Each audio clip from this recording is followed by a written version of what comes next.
Speaking of making sacrifices, here's one player who literally went out of his way for a good cause. Last year, to aid the Habitat for Humanity initiative, Ross Bain took a 2.5-hour drive out of Jakarta to help build a home for a family in the village of Sentul. A year on, our Samaritan paid a house visit and was pleasantly surprised by the results. What do you think of the place? Unbelievable. Unbelievable. In a year. I thought it was going to be a little house. It's turned into a substantial property. I mean, it's incredible in a year what's happened. And it's nice to see that my wall is still there, to be honest. Yeah. Come and meet the people. Yeah. Hi. How are you? Hey, little fella.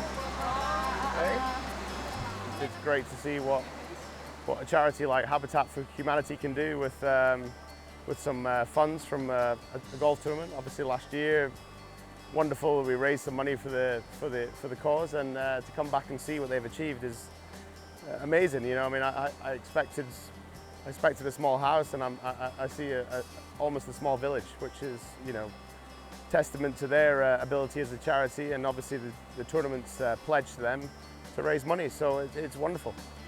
The Habitat for Humanity Indonesia is a non-profit organisation which builds homes for the poor in the country.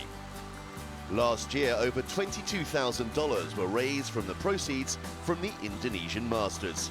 Formed in 1997, the organisation has housed approximately 30,000 families in the country through various sponsorship activities. Basically, we believe that decent homes is a key to break the cycle of poverty. So what we do is we build a decent homes where at least there are 2 rooms and then 1 kitchen, and then there's a water and sanitation facilities in the house, and it's a concrete floor, so it's not mud floor. And also what Rob's have done with this house is very, very inspiring and very good, giving a good example for the people who are gonna watch and learn about Habitat. Udah nyaman saya diam di sini, udah enak. Ross counts himself blessed with the life he leads, and being a family man, he would want to show his 2 children just how fortunate they are. The little things that we worry about are trivial compared to obviously the problems people face in less developed parts of the world with less money, and I'd love to bring my kids somewhere like here and show them, you know, what the other side of the coin, if you like. And like any father who lives his life on the road, he misses his 2 children, Callum and Maya. He's driving my wife a little wild, I think. He's already broken his elbow in 3 places, and yeah, he's a terrible 2-year-old, but he's a good kid. And this trip is away for 21 sleeps, so my daughter wasn't that happy about 21 sleeps, but she can deal with it, you know, and she's getting used to it. The Dubai-based Ross has had some memorable moments in golf. In 1996, he was selected as an All-American while at North Carolina University. And in 2011, he also challenged for the Hero Indian Open title before settling tied 3rd. But the highlight of his career, however, has to be finishing as the highest Scotsman at the 2007 British Open at Carnoustie.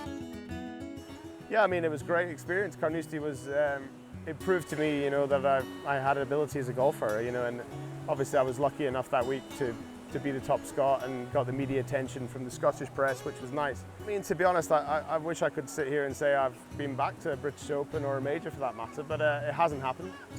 I played a bit better last year on the Asian Tour, which was nice to become fully exempt again and not have to worry about you know, how many starts I would get and things like that. His health, though, took a turn for the worse between 2007 and 2011. I had a bit of health trouble in 08 and got a little bit sick and found out, you know, I had certain problems with blood pressure and things like that I never knew about, which was lucky in a sense, to be honest, because now I know about them, and I look after those things, and I look after myself a little bit better than I did certainly in my 20s.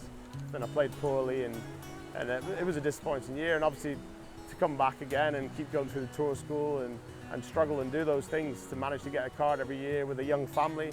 I've been lucky, you know, this is my 14th year in the Asian Tour, and you know, I've had the support from both my family and from sponsors and everyone else. And now that he's in the pink of health, the adrenaline-seeking Scotsman is keen to venture into extreme sports. I took up wakeboarding. My sister was good at it. She had a boat in Dubai, and I utilised her boat, and I've been trying to learn how to wakeboard, which, you know, at 36 is, you know, it's a challenge, to be honest, but I'm enjoying it. It's been good fun, and it's my new hobby. I've always been interested in things like adventure in terms of, you know, climb a mountain or you know, go to the North Pole or those things, and I kind of harbour that quietly, I might add. I harbour that desire. And we wonder what the missus has to say about this. I don't think my wife would disagree. She'd probably be quite happy to see me to go fall off some mountain somewhere, but you know, like I said, it'd be great to do it and for a good cause or do something like that, and yeah, I'd like to do that, to be honest.